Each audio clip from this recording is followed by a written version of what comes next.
Estamos no mês de agosto. Uma alegria hoje falar a vocês. E eu quero aproveitar para falar sobre e fazer uma pergunta. Se você conhece a história do evangelismo do Brasil, muitos não conhecem. Sabe, entretanto, que o Brasil foi descoberto em 1500. Mas você já percebeu, ou já procurou essa data de 1500 até 1855, ninguém se interessou em proclamar o Evangelho do Brasil? Nem os descobridores se interessaram e nenhuma igreja ou denominação se interessou em evangelizar o Brasil. Apenas a Igreja Metodista, e isso se deu em 1846, quando enviou um missionário para o Brasil, um jovem missionário, para São Paulo, que intentou pregar o Evangelho. Preparou mensagens em português para falar. Quando ele estava quase pronto, a sua esposa teve um filho e morreu a esposa. E ele, com a criança, não teve como ficar no Brasil, voltou para os Estados Unidos. E assim foi. Mas esse fato é importante. Esse fato é importante.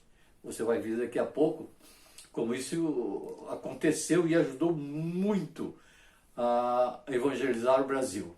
Então nós vemos que o Dr. Cali, o Dr. Roberto Cali, ele era médico. E um dia ele, conversando com uma paciente, examinando uma paciente doente, uma senhora idosa, doente, ele, depois da consulta, ele ia saindo, aí resolveu voltar. E quando ele voltou, ele pediu desculpa a ela, disse que era uma coisa antiética, que ele não podia fazer, mas que ele não entendia. E disse para ela: eu sei que a senhora está com muitas dores. E por que essa serenidade toda? E a senhora disse assim: é simples, é porque eu sei em quem eu creio. E falou de Jesus para o Dr. Cali. O Dr. Cali ficou impressionado, pegou a Bíblia, começou a ler, reuniu um grupo de uns 5 companheiros e foram ler a Bíblia. E lendo a Bíblia, né, e se interessou muito por Jesus Cristo. Ele se ofereceu para até ser missionário. Ele se uniu à igreja presbiteriana, né, lá da Escócia. Ele se ofereceu para ser missionário nas Índias, mas não foi aceito. A missão não aceitou porque a sua esposa era doente, então não foi aceito. E alguém disse assim: olha, você tem que sair daqui e ir para um local mais ameno, para uma temperatura melhor, para tratar da esposa. Ele então resolveu ir para a Ilha da Madeira. Foi. E chegando na Ilha da Madeira, tudo bem, tudo certo, instalou seu consultório, e o clima era razoavelmente bom, e começou a evangelizar, e formou a Igreja Presbiteriana da Madeira, né? A Igreja Presbiteriana da Madeira. E a igreja cresceu, floresceu, mas começou a ser perseguida. A igreja foi perseguida, de tal forma que os crentes foram dispersos pelos matos, por onde um navio inglês aportado lá convidou os crentes e eles entraram no navio, os que puderem, e foram para os Estados Unidos, para Illinois, nos Estados Unidos. E o Dr. Cali, graças a Deus, teve tudo destruído na sua casa, mas conseguiu também entrar no navio e voltar. Tudo bem. Voltando, faleceu sua esposa, ele já estabelecido de novo, resolveu fazer um passeio à Terra Santa, a Israel. Foi. Nesse passeio foi também uma moça, uma professora muito inteligente, chamada Sara. E eles se conheceram, conversaram, etc. E desse conhecimento surgiu o casamento, o novo casamento do Dr. Cali com a dona Sara.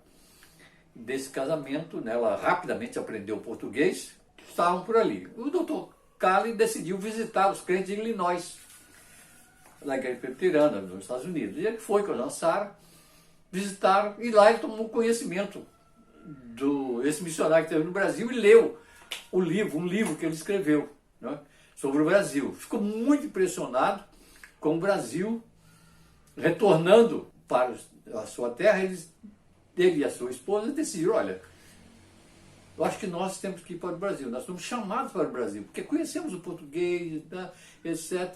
Quem mais capacitado que nós? E aí decidiram viajar para o Brasil e viajaram realmente, e chegaram no Brasil definitivamente, vendido tudo de novo, né?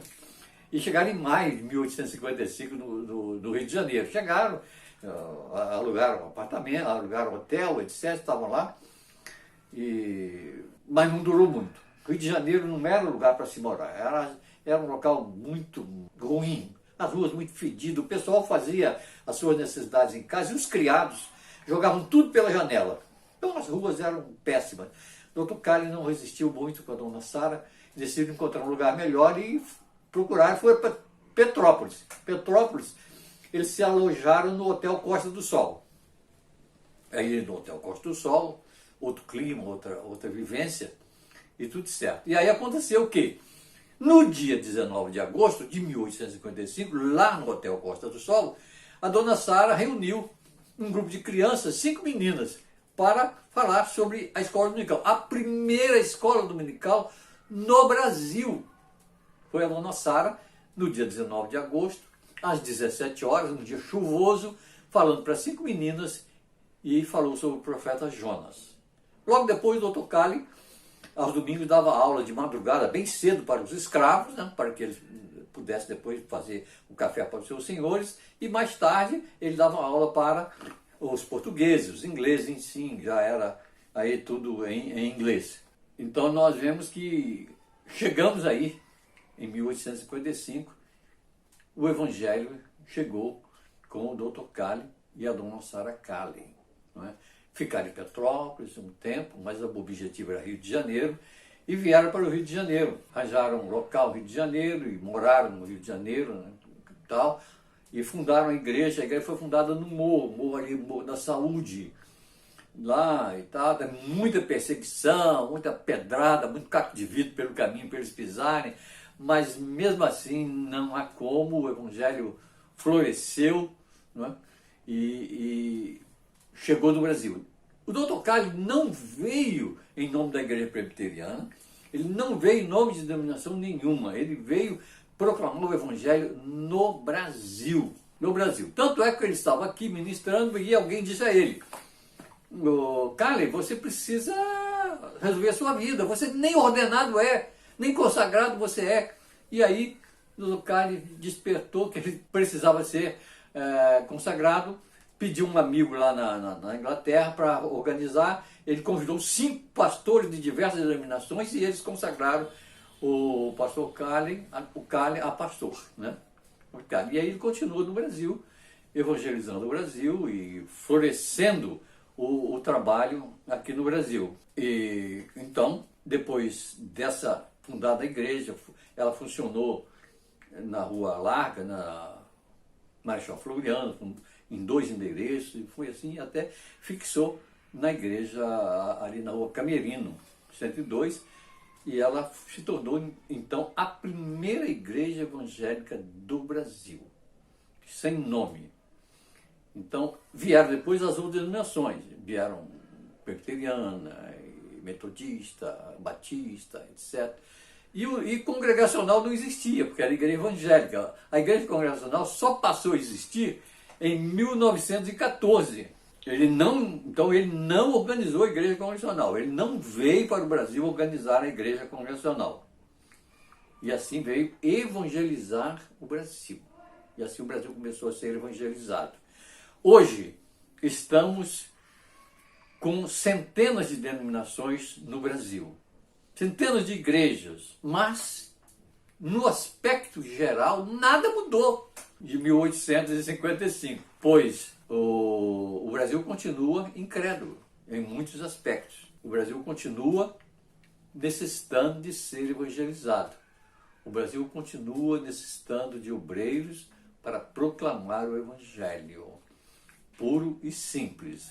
Então, eu quero dizer a você hoje, a incredulidade é avassaladora, mas todos podem ajudar, você pode ajudar. E como eu sempre encerro os meus escritos, quero dizer a você hoje, ainda é tempo. O Brasil espera por nós. Amém.